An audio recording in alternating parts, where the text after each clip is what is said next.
recent weeks, a lot of Manchester United fans have been talking about the left wing back situation and how we definitely need some reinforcements there. Diogo is very young, very raw, and I still think there could be a good player in Patrick Diogo.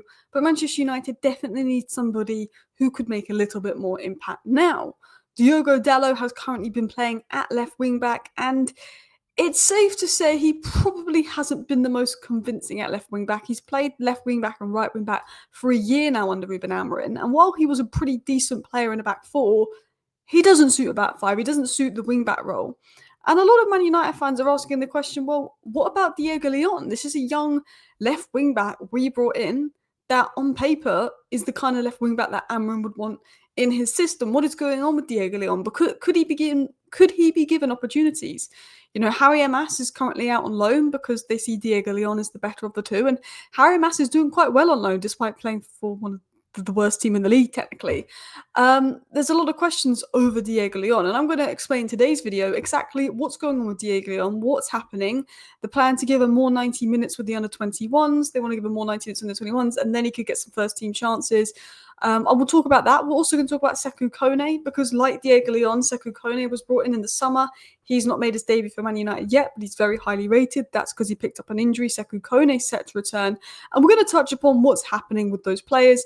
We'll also just talk about a few other stuff, like some news and updates on Bruno Fernandes.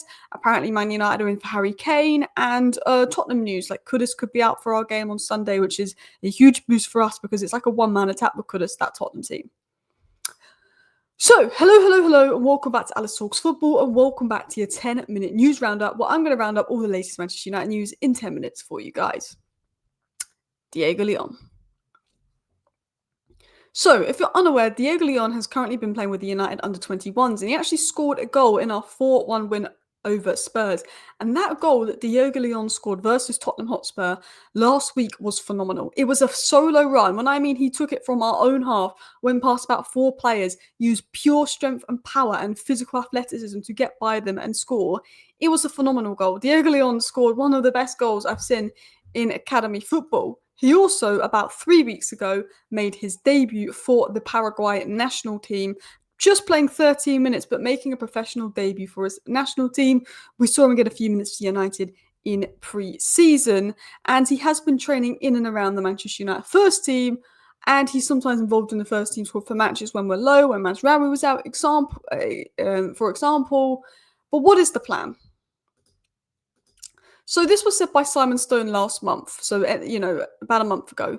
Diogo Leon was expected to join Binnen's squad at some point as he adapts to the English game. Binnen is the manager of the under-21s, but Amorim has been keen to keep him in the first team training group. This has been seen as beneficial, although there's a feeling he will drop down to play games at some point, which is true.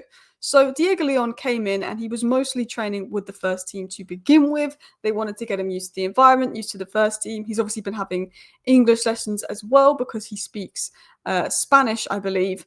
And he's been mostly with the first team, training with the first team. However, he's not been seen training with the first team as much lately. He's gone down to the under-21s. Now, that doesn't mean that he stepped down.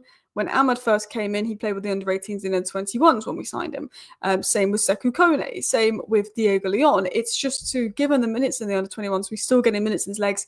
He's getting used to playing football. He's getting used to playing that way until he's ready for the first team, because he's not seen as ready for the first team yet. So he's recently been playing some under-21s games and been training with them more. Although he was called up to the first team squad last month when we were low on numbers, obviously hasn't made his first team debut. But there is a feeling that Diogo Leon will get minutes, potentially even this season in the first team, particularly with left wing back being an issue.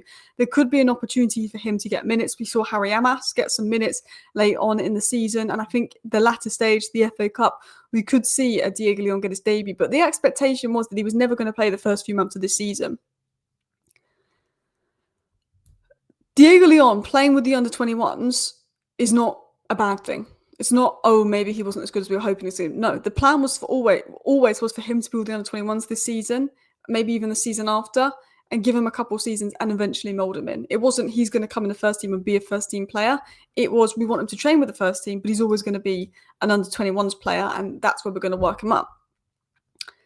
It was said that he's been taken under Casemiro's wing as a little brother, and apparently there's hope that Casemiro's intense levels of professionalism will stick with him as a good example. But obviously today, Binnon has come out and spoken about Diego Leon via Simon Stone of the BBC and said this: "It is evident for all to see that he has some real qualities and some strong foundations to his game that he has to build on. He is aware, we're all aware he has stuff to work on, but to be fair to the kid, he's not played a full 90 yet. We were looking to tick that off pretty soon, and that will be really good for him. If we can get a run of 90, then it's fair to look at his game and see where he's at. At the moment in time, he's shown real glimpses of promise and has fitted in with the group well." So he's saying, look, Diego Leon is good. He's a good player with good qualities. He's not played 90 minutes for us yet because he's still got to work on elements of his fitness, etc. When we see him play a few more 90s, we can really judge him. But from what we've seen, he's been good. He's been exciting for the under-21s, and he's showing glimpses of what he can do. But he's a teenager. He's not polished. He's not ready-made. He's getting a lot of minutes for the under-21s, and I don't expect him to be playing for the first team anytime soon. But I do think after Christmas, when he's played more for the under-21s, built up that fitness, played with them more, I think there could be an opportunity there. There's glimpses that he's shown. He's been fitting in with the group well.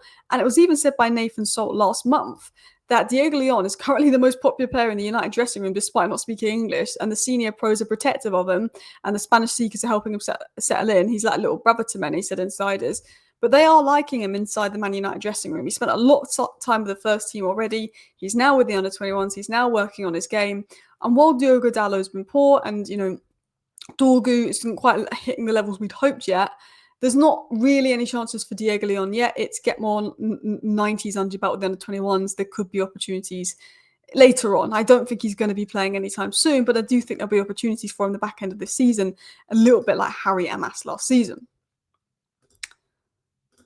Before we move on to Sekou Kone, I want to give a shout out to Bruno Fernandes, because Bruno Fernandes has created more chances, 28, and more chances when we played 19 than any other player in the Premier League this season. Bruno Fernandes is playing as a 6.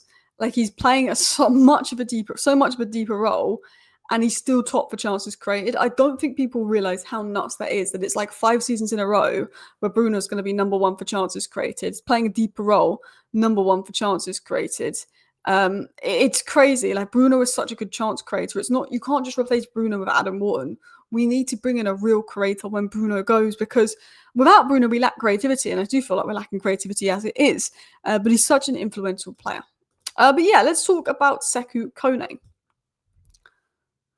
Like Diego Leon, Sekou Kone was signed by United last summer, so a year before Leon, played the whole summer with the under-21s, was very impressive with the under-21s. Actually got a few minutes in the postseason tour where he looked impressive. Didn't get opportunities on the preseason tour, which is unfortunate, and has gone back in with the under-21s, but got a horrid injury versus Notts County, and he's been out for several months, Sekou Kone. However, it has been confirmed by Simon Stone that Sekou Kone is set to return to action after the international break, and Nathan Salt himself even said that Manchester United manager under-21s Travis Binnon said the following on Sekou Kone, that after the international break, he will be ready to play, which will be good. So Travis Binnon, the under-21s manager, said that Sekou Kone will be ready to play after the international break. So that's sort of the situation and what's going on with Diego Leon and Sekou Kone. There potentially could be minutes for them in the first team after Christmas, but probably not anytime soon. And I also think there's some fans at Man United that think Diego Leon and Sekou Kone could come in and save our midfield and save our left wing back, because look, midfield and left wing back are the 2 areas that need improving the most, and there's 2 really good talented players in the youth. But I don't think they will come in and save us. The expectation shouldn't be in for them to come in and save us. The expectation should be when they're ready, they come in, and if they look impressive, we give them more minutes, and we should be patient with them. We need ready-made left wingers. We need ready-made centre mids now. But it is exciting what we have. In terms of final bits of news, Fraz Fletcher said that we're looking at Harry Kane and watching his situation. He must notify Bayern by January 31st if he wants to leave to activate his 57 million release clause.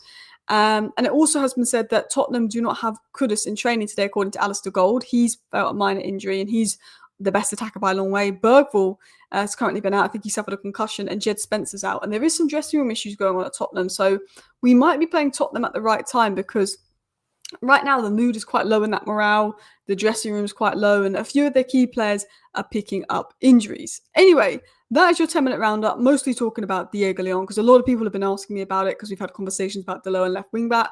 Diego Leon is a talent. I think Diego Leon could be a very exciting player for the future, but I don't quite think he's ready now. And I think we probably need to go out and sign a left wing back rather than hope that he can be our saviour. Thank you for watching. Bye.